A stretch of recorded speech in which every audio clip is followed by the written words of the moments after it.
the 2020 BMW M8 Competition versus the 2020 BMW M5 Competition. Aloha guys, it's Joe Tunney and I'm visiting my very good friends here at BMW of Hawaii in the beautiful city of Kona on the big island of Hawaii. And today we're going to have a little bit of fun comparing two of the most thrilling cars available in the world today and picking one winner. Is it going to be the 2020 BMW M8 Competition, or is it going to be the 2020 BMW M5 Competition? Let's start by popping the hood and seeing what's underneath.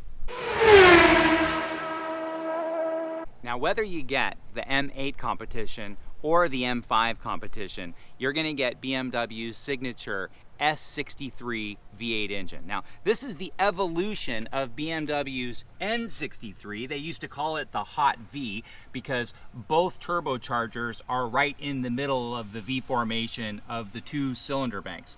The S63, this particular version on either car, is called the S63 B44T4. It is BMW's most high-performance V8 twin-turbo engine available. Now, it's different than the standard V8 twin-turbo in that it has cross-bolted main bearing caps to be much stronger and more rigid than the standard V8 twin-turbo. Also, there's some other pretty interesting features.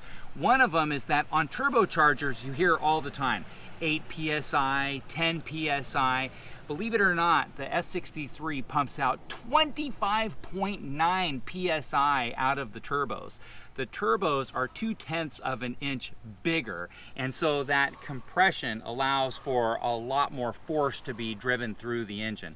This puts out 617 horsepower to go with 553 pound-feet of torque. Now, you'll say, well, geez, you know, the standard M8 comes with 600 horsepower, 617, that's not all that much different. The truth is, when Car and Driver did a performance test of this engine, they did it in the M5 competition, they found out that 617 horsepower, according to their dynamometer, was making it all the way to the ground. Top Gear, they infer from that the engine's probably putting out closer to 660 or even more horsepower. So there actually is a difference between the two engines. That's why when you read the performance reviews on it, it says it goes 0 to 60 in about 3.2 seconds according to BMW, but road tests confirm that it goes 0 to 60 in about 2.8 seconds, which is utterly thrilling performance.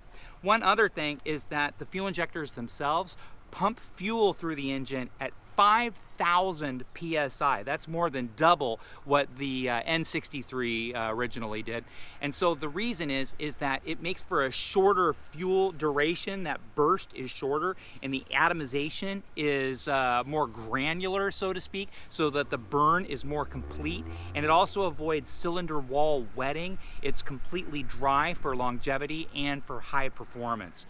Because it's such a high performance application, the fuel injectors themselves and the fuel pump need to be made of stronger materials and have a completely different coating to withstand the forces that this engine is putting down. Now, since this car is designed to really be ridden at the track, it has an oil sump that's capable of keeping the engine lubricated at 1.3 Gs. 1.3 Gs is more than taking the most radical turn you've ever taken in your life at full throttle. And so even though the car is shifting from left to right, the oil sump makes sure that the engine stays completely lubricated in an ultra high performance environment. The transmission is ZF's 8 HP transmission, the single finest transmission made in the world today. And a little bit about the 8 HP. You'll hear a lot of people say the 8 HP is available in lots of applications, from Mopar applications to Bentley applications. The truth of it is a really amazing transmission, but it's shipped to the manufacturers a bit incomplete to allow the manufacturers to customize and custom tailor the transmission to that particular application.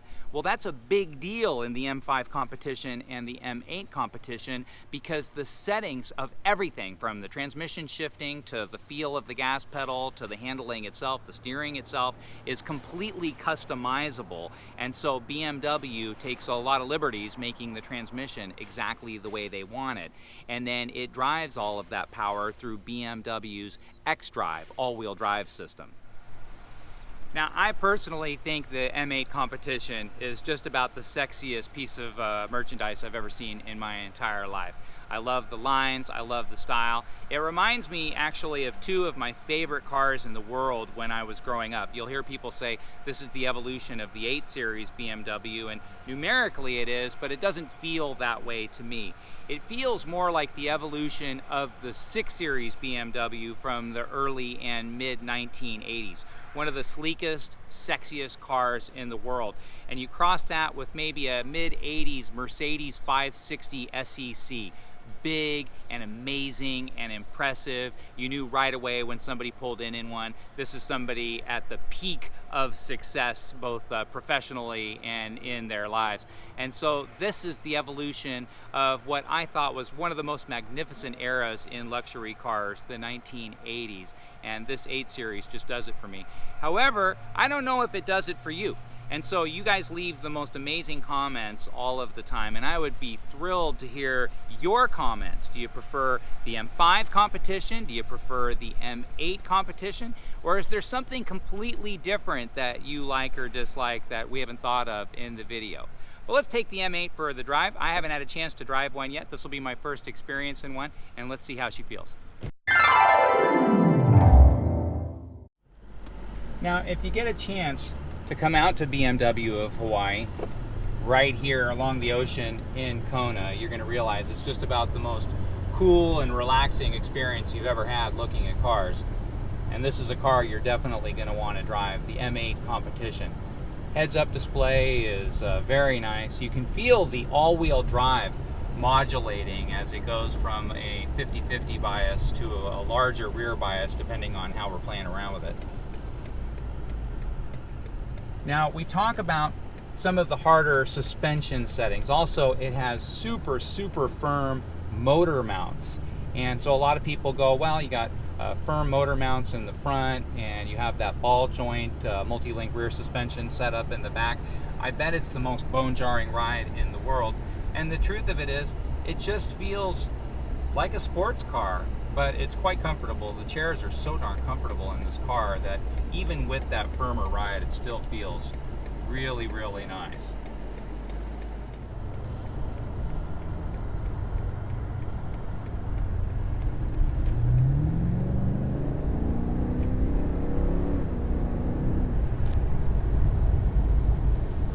So you'll read reviews that say it goes from 0 to 60 in 2.8 seconds. I'm here to tell you, they're correct. This car does go 0 to 60 in 2.8 seconds. In fact, it feels like it would go 0 to about 160 in not much longer than that. Even over bumpy roads, and so this is where you're going to be quite certain that a car like this is going to be a little too bone jarring. No, not the case at all. Feels fantastic. Turn in is beautiful. Open road driving is smooth and nice. Just an amazing car.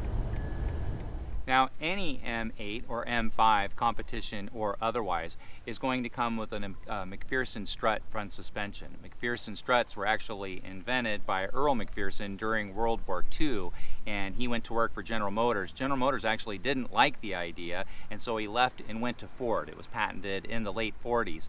It's a funny thing because it's a pretty simple technology, but it's utilized by the most thrilling cars in the world, and it's a reminder for all business owners or managers that if you've got somebody on your team with some great ideas, don't be entirely dismissive of it, because sometimes people on the front lines know best about what it is that's going on. Now, on the competition package, this wheel is different than the standard M8 wheel. The standard M8 wheel is made of a lightweight alloy, where these 20-inch wheels are forged aluminum. They're a slight bit offset, so they're a little bit bigger in the back than in the front. These feature 275 35 ZR20 front tires with 285 35 ZR20 rear tires. The front brakes here are 15.5 inches with six piston BMW calipers. If you do go for the ceramic brake option, that jumps up to 15.75 inches, so a modest difference between the two. Now, in the rear suspension, let's take a look back here. The rear suspension has something different than on the M8 Competition and the M5 Competition than the standard M8 and M5. So they all have a rear multi-link suspension. The difference on this one is that the suspension is actually mounted to the chassis with a ball joint. And so that is, you know, not some squishy soft thing. There's no squishy soft at all. It's metal on metal. And so it gives a much firmer ride. And so people say, well, gosh, is it a hard ride? Well, this is the competition edition of one of the most high performance cars in the world. This is the real deal. It's not uncomfortable to drive out on the open road. In fact, it's very comfortable to drive out on the open road. But just know that when you set this thing to the track setting, it is going to be as hard a ride as any car you've ever been in your entire life. Now, the M5 is physically a larger car than the M8. As tested, this one is about 4,400 pounds, while the M8 is about 4,300 pounds.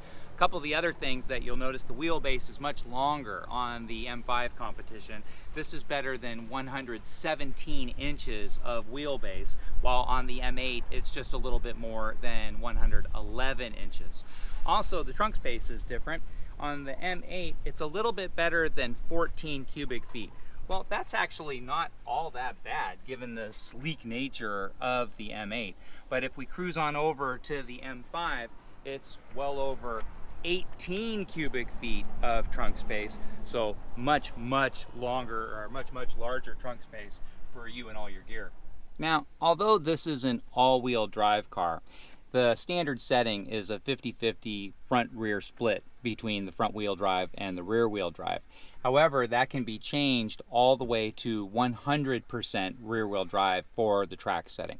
The track setting is exclusive to the competition model, and it turns off every safety and comfort advantage that the car has available. It's just pure you and the track. And so if you want that bone-jarring drive, this is definitely the car that you want. It allows you to create two custom settings as well, as far as a quick M1 button or an M2 button. And the most obvious way that this is going to be used is that this is going to be kind of your traditional comfort setting, and this is going to be your most abusive setting. And so if you've had a rotten day at work and you're just looking to go out for a blast, that sounds like an M2 day to me. However, the stereo system on these cars is otherworldly fantastic. And so just the standard stereo is HK's, Harman Kardon's 16 speaker setup. And so the stock radio is absolutely phenomenal in these cars. However, this one does have the Bowers & Wilkins sound system. It's a little bit more than a $3,000 upgrade, and it's a slight advantage over the already excellent stereo system that comes with the car. But if you want the best, you want the best. That's just how it is. Now remember, every single thing is infinitely adjustable, and so you can set it up to shift the way you want. The pedal feel is going to be the way you want. The steering wheel input and responsiveness, that's going to be the way you want. Everything from the braking to the handling is custom tailored to just the way you want it. And then you use those M1 and M2 settings for those two quick options that are just kind of your perfect way of doing it. Now this is the M8, so the interior is as high rent district as BMW has available. The quilted leather is extraordinarily comfortable. The lumbar bolsters are firm. In fact, they're very firm, but not intrusive at all. It's actually a really comfortable setup. The steering wheel is chunky, as of course it should be. It has the color scheme from the traditional M cars of the early days, and it's just very comfortable. The leather stitch dash is quite nice. The Alcantara headliner is beautiful. The stereo speakers look really cool. Just everything about this car is first class all the way. The only thing that's going to be compromised in this car is the rear seat. The rear seat accommodations are particularly modest. And so bear in mind, I'm 6 feet tall and about 180 pounds. And so I'm really comfortable. Sure, maybe I could go up just a smidge and get a little bit more comfortable, but that's not going to be very much room in the back seat. You know, if I'm taking my two younger kids, yeah, they'll probably survive back there, no problem. But if I'm taking adults, this probably isn't the right car for you. So where the M5 Competition lacks in opulence compared to the M8 Competition, it certainly more than makes up for in space. Layout is going to be very, very similar. You have the same M1, M2 feature. Everything is infinitely customizable and programmable, exactly the same as the M8. It has the track package just the way that the M8 Competition has it. It just has it in a car that's a much larger and more comfortable car inside. It has really nice leather, not quite as high-end as the M8 Competition, but it's great. It's a beautiful car. Same Alcantara type of headliner and same kind of side bolstering, not quite as aggressive as the M8. But let's jump in back.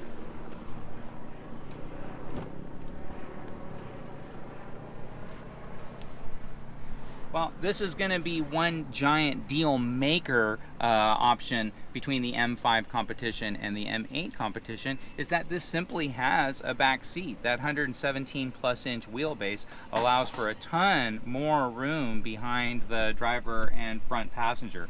And again, 6 feet tall, 180 pounds, and I have gobs of space in the back of the M5.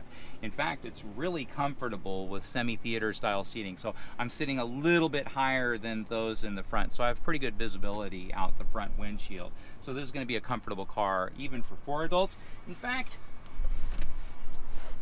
it's going to be a pretty comfortable car for 5 adults in a pinch. You could do pretty well with this. So if you have 3 kids or 3 people that you like to drive around with on top of you and your front passenger, you're going to be just fine.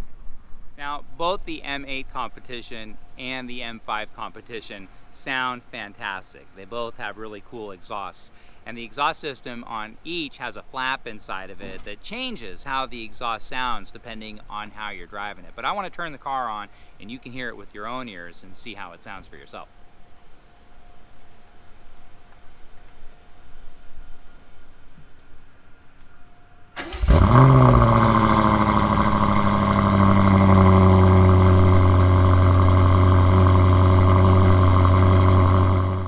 Now let's take a listen to the M8 Competition exhaust.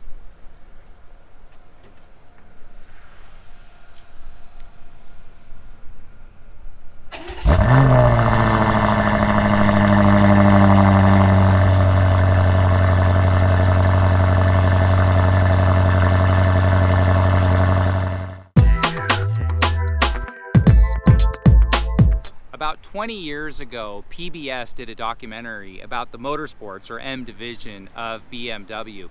And the reporter was talking to one of the engineers, and the engineer was testing the horsepower of a 1-cylinder engine that they were working on. And so the scale, the dynamometer that they used back then, was almost like when you put produce at the grocery store and the pin tells you how much weight is there. And that's kind of how the dynamometer worked back then. And so he turns on the engine and it pins at 1400. And the reporter asked the technician, "Are you telling me that this puts out 1400 horsepower?" And the technician says, "Oh, no, it doesn't put out 1400 horsepower. That's just as high as our equipment reads." And she goes, "Well, how many horsepower is it putting out?" And he said, "We don't know."